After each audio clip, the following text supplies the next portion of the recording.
పహల్గాం దాడికి ప్రతీకారం తీర్చుకుంటాం, భారత్ను ఎవరూ భయపెట్టలేరన్న రాజ్నాథ్ సింగ్.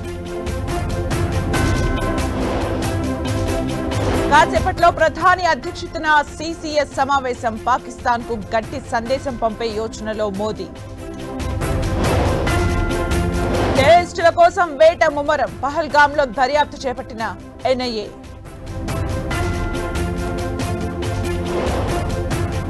ఉగ్రవాద దాడిపై దేశవ్యాప్తంగా వెల్లువెత్తిన నిరసనలు, దోడా జిల్లాలో మహిళల భారీ ర్యాలీ. కశ్మీర్ ను వేడుతున్న పర్యాటకులు, 20 విమానాల్లో 3,337 మంది తిరుగు ప్రయాణం. కేసీఆర్ ప్రసంగాన్ని వినేందుకు జనం తాపత్రయంతో ఉన్నారు. ఈ నెల 27న బీఆర్ఎస్ సభ చరిత్ర సృష్టిస్తుందన్న కేటీఆర్. కాంగ్రెస్ పార్టీ పదవులపై సోషల్ మీడియాలో తప్పుడు ప్రచారం, ఫేక్ లిస్టులను నమ్మొద్దన్న మహేష్ కుమార్ గౌడ్.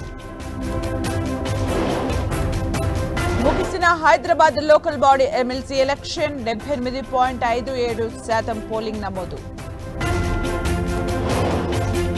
వల్లభనేని వంశీని సిఐడి కోర్టులో హాజరుపరిచిన పోలీసులు, మే 7 వరకు రిమాండ్ పొడిగింపు.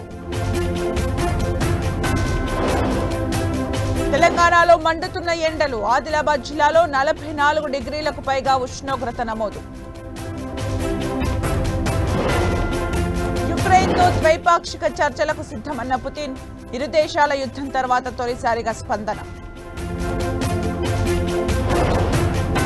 భారీగా దిగి వచ్చిన బంగారం, 10 గ్రాముల గోల్డ్ పై 3,000 రూపాయలు తగ్గిన ధర.